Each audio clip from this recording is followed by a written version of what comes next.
Welcome to our explainer. Today, we're jumping into a single chapter of the Bible that one commentator has called the absolute master key to all of end times prophecy. So here's the bold claim we're looking at today. The idea that a prophecy given to the prophet Daniel, over 2 millennia ago, actually contains a precise 490-year countdown specifically for the nation of Israel. And get this, a countdown that was paused and still hasn't finished. So here's our roadmap. We're going to start with why Daniel 9 is seen as such a keystone. Then we'll dive into this idea of a prophetic gap. After that, we'll try to identify the two main figures in the story, detail what's supposed to happen in the final 7 years, and wrap up by looking at the distinction this interpretation makes between Israel and the church. Okay, so first up, why all the focus on this one chapter? Well, according to the source material, Daniel 9 is basically the essential framework. The argument goes that if you get this right, everything else just kind of falls into place. But if you get it wrong, well, the confusion just keeps building. And the author of this commentary, Chuck Missler, he doesn't mince words. He puts it this bluntly. In his view, this isn't just one prophecy out of many. No, it's the fundamental blueprint that unlocks the timing and the structure of everything else you read in the Bible's prophetic texts. And this is where things get really interesting. We have to talk about one of the most unique concepts in this entire interpretation, the idea of a prophetic clock that literally stops. You see, the prophecy outlines a total of 70 weeks, but the source argues they don't all run back to back.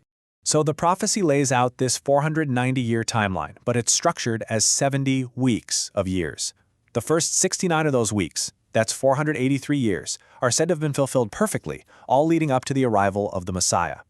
But then, after that 69th week, the timeline takes a huge turn. A pivotal event happens. The Messiah is cut off. And that event, according to this view, opens up a massive gap before the final 70th week can even begin. And this leads to a central puzzle, right? If 69 of the 70 weeks are finished, but the last one hasn't started, what on earth happened in between? The source argues for this huge interval, a gap between the 69th and 70th weeks that has now lasted for almost 2,000 years. So the crucial point is what's supposed to happen inside this gap. The prophecy says that after the 69 weeks, two things would happen. The Messiah would be executed, and later, the city and the temple would be destroyed. And of course, history records the Romans doing just that in 70 AD. This interpretation says this entire extended interval is what we call the Church Age, a period it argues was basically hidden, a parenthesis in Old Testament prophecy. Now, the text brings two very distinct figures onto the stage, and they are absolutely central to this timeline. You have one who shows up after the 69 weeks, and a totally different one who completely dominates the final 70th week. And the commentary really stresses that mixing these two up is a major mistake. So let's break it down. On one side, you have the Messiah. He's the central figure of those first 69 weeks, the one who was prophesied to be cut off.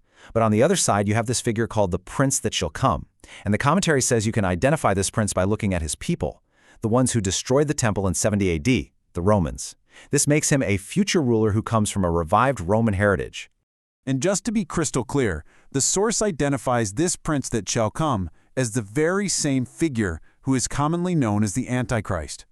This is just one of more than 30 titles that are supposedly given to a final world ruler who will be the main player in those final 7 years of the prophecy. Okay, so now let's talk about the part of this prophecy that, in this view, still hasn't happened yet. The 70th and final week. This is a 7-year period that the source commentary lays out in incredible detail. The countdown for this final week kicks off when the prince, the Antichrist, enforces a 7-year covenant with Israel. But then, right in the middle of it, at the 3.5-year mark, he breaks that deal. He stops the sacrifices in what's presumed to be a rebuilt Jewish temple and sets up something the text calls the abomination of desolation. That single act is what triggers the final 3.5 years, a period known as the Great Tribulation. And what the commentary really zeroes in on here is the remarkable precision of it all. This final half of the week, this Great Tribulation, is documented with several equivalent phrases across the Bible. It's called 1,260 days, 42 months, or sometimes idiomatically, a time, times, and dividing of time. But they all point to the exact same period, 3.5 years. All right, this leads us to the last and maybe the most critical piece of this whole interpretation, the audience. The source argues that to really get this prophecy, you have to know who it's for.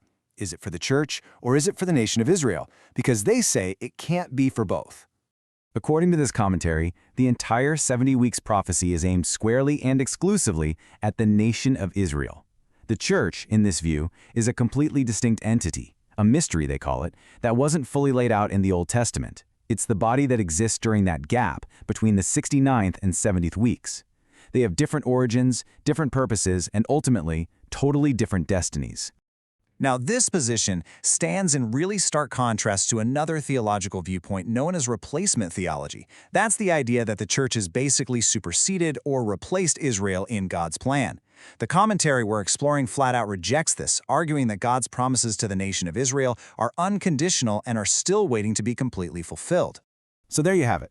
This interpretation of the 70-week prophecy presents this incredibly structured and detailed timeline, one that really hinges on a paused clock and a super clear distinction between God's plans for Israel and for the church.